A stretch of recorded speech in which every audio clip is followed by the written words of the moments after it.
아까 그 소추 위원장께서 이런 줄탄핵, 예산, 입법의 폭거가 국회의 권한이라고 얘기를 하셨는데 비상계엄의 선포와 그에 따르는 후속 조치도 엄연히 헌법상 대통령의 권한이라는 점을 말씀드립니다. 그리고 아무 일도 일어나지 않았다는 것은 바로 이 소추위원단과 민주당에서 만들어낸 내란 프레임으로 만들어낸 체포, 누구를 끌어내는 일, 그런 일이 전혀 일어나지 않았고 국민들에게 어떤 군인들이 어떤 억압이나 공격을 가한 사실이 전혀 없고 오히려 계엄 상황에서 경비와 질서 유지를 하러 간 군인들이 오히려 시민들한테 폭행을 당하는 그런 상황이었다는 그런 말씀을 드리고 정말 아무 일도 없게 되어야 한다고 생각합니다. 그리고 아까 지금 간첩법과 뭐 이런 그게 뭐 심사숙고하는 중이라고 하는데 이런 위헌적인 법들, 국익의 핵심 국익을 침해하는 법들을 아주 일방적으로 신속하게 국회에서 그렇게 많이 통과시켜 놓고 왜 이 간첩법은 문제가 많다는 얘기가 나온 지가 오래됐는데 아직도 계속 심사숙고하고 있는지 묻고 싶습니다. 그리고 법률안 거부권은 루즈벨트 대통령이나 레이건 대통령도 이미 개혁을 하는 과정에서 수백 건씩 한 바가 있습니다.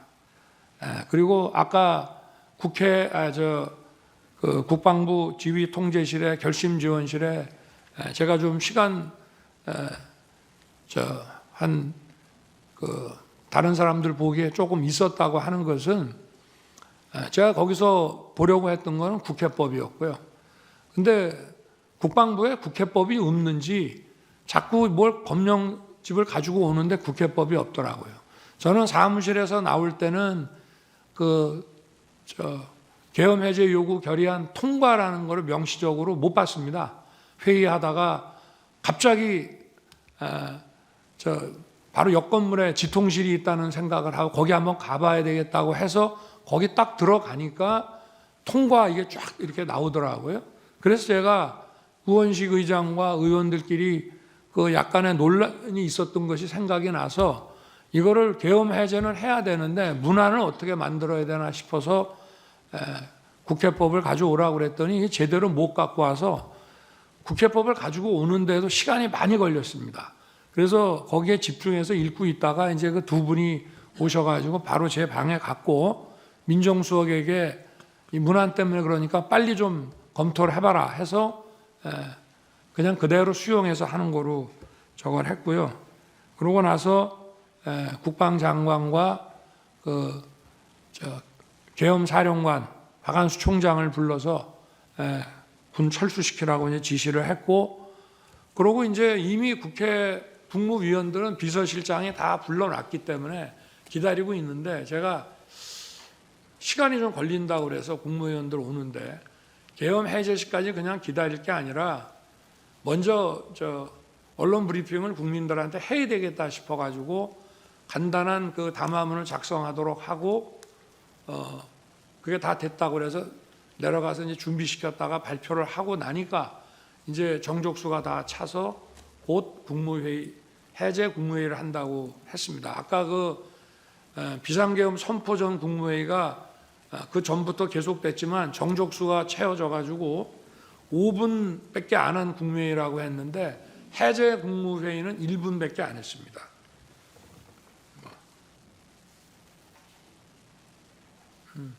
아니 그리고 간첩죄 개정 문제도 개정하기로 여야가 이미 합의를 다 해놓고 그 중국인 그 문제가 생기니까 갑자기 야당에서 보류한 거를 다시 한번 말씀드리겠습니다. 네. 대한민국 헌법에서 규정하고 있는 계엄의 조건은 헌법 제77조이랑 전시사변 이에 준하는 국가 비상사태에 있어서 병력으로서 군사상의 필요에 응하거나 공공의 안정 질서를 유지할 필요가 있을 때만 법률이 정한 바에 의하여 계엄을 선포할 수 있게 되어 있습니다. 아마도 본능적으로 신원식 증인은 이러한 사항을 알고 있지 않았나, 그래서 계엄을 반대하지 않았나, 그렇게 저는 생각이 들었습니다. 피청구인은 야당에 대한 경고성 그리고 짧은 계엄을 했다고 주장을 합니다. 그런데 경고성이라면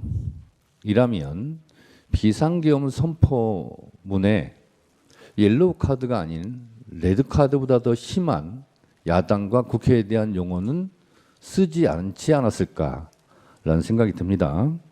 국회를 범죄자 집단의 소굴이라고 표현했고, 또 이게 야당을 지칭한 거라면 더 문제가 있을 텐데 국회 야당을 지칭한 걸로 보이는데요. 국민의 자유와 행복을 약탈하고 있는 폐악질을 일삼는 파렴치한 종북 반국가 세력을 일거에 척결하고자 계엄을 선포한다고 했습니다. 과연 이게 국회에 대한 경고성과 어울리는 용어일까, 이런 생각이 들었습니다. 그러면서 줄탄핵, 예산 폭거, 특검 이런 것을 예를 드는데요. 이 탄핵과 예산과 특검은 엄연한 대한민국 국가에서 헌법적으로 법률적으로 보장하고 있는 국회의 권한입니다. 그 권한 행사가 마음에 들지 않는다 하여 국회를 척결의 대상, 반국가 집단, 범죄자 집단의 소굴로 국회를 인식했다면 이것이 과연 경고성이었을까라는 의구심은 저는 가지고 있습니다. 국회에 대해서 줄탄핵 말씀하시는데 국회에 있는 저로서는 늘 거부권이란 말로 돌려보내드리고 싶습니다.